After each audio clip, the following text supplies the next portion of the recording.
కాలేజీకి వెళ్ళడానికి 2, తిరిగి రావటానికి రూ. 2, మొత్తం రోజుకు రూ. 4 బస్సు ఛార్జీలు లేక ప్రతిరోజూ నడిచే వెళ్ళి మళ్ళీ నడుచుకుంటూనే వచ్చేది. ఆమెకు అప్పటికీ చదువుపై ఇంట్రెస్టు పెరగటంతో పై చదువులు కూడా చదవాలనుకుంది.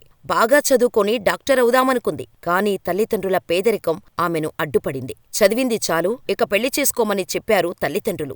చేసేదేం లేక ఎదురు చెప్పలేక సరేనంది. ఇంకేముంది, పెళ్లిచూపులు ఏర్పాటు చేశారు. అప్పటికి ఆమెకు 16 అయితే ఆమెను చూడటానికి వచ్చిన వ్యక్తి ఆమెకన్నా 11 పెద్దవాడు.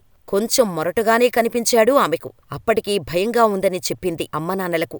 కానీ తల్లిదండ్రులు మాత్రం మంచి సంబంధం, పైగా సంపన్నులు, ఇలాంటి సంబంధం మళ్ళీ మనకు కావాలనుకున్నా రాదు, పెళ్ళయ్యాక అన్నీ మారతాయ్ అంటూ ఆమెను ఒప్పించి పెళ్లిచేసి అత్తారింటికి పంపించారు. ఇక ఏ రోజైతే అత్తారింట్లో అడుగుపెట్టిందో ఆ రోజు నుండి అత్తింటి వేధింపులు స్టార్టయ్యాయి. ఆమె ఇంటి కోడలుగా వచ్చింది అనుకుంది. కానీ భర్తతో సహా అత్తమామలందరూ పనిమనిషి అనుకున్నారు.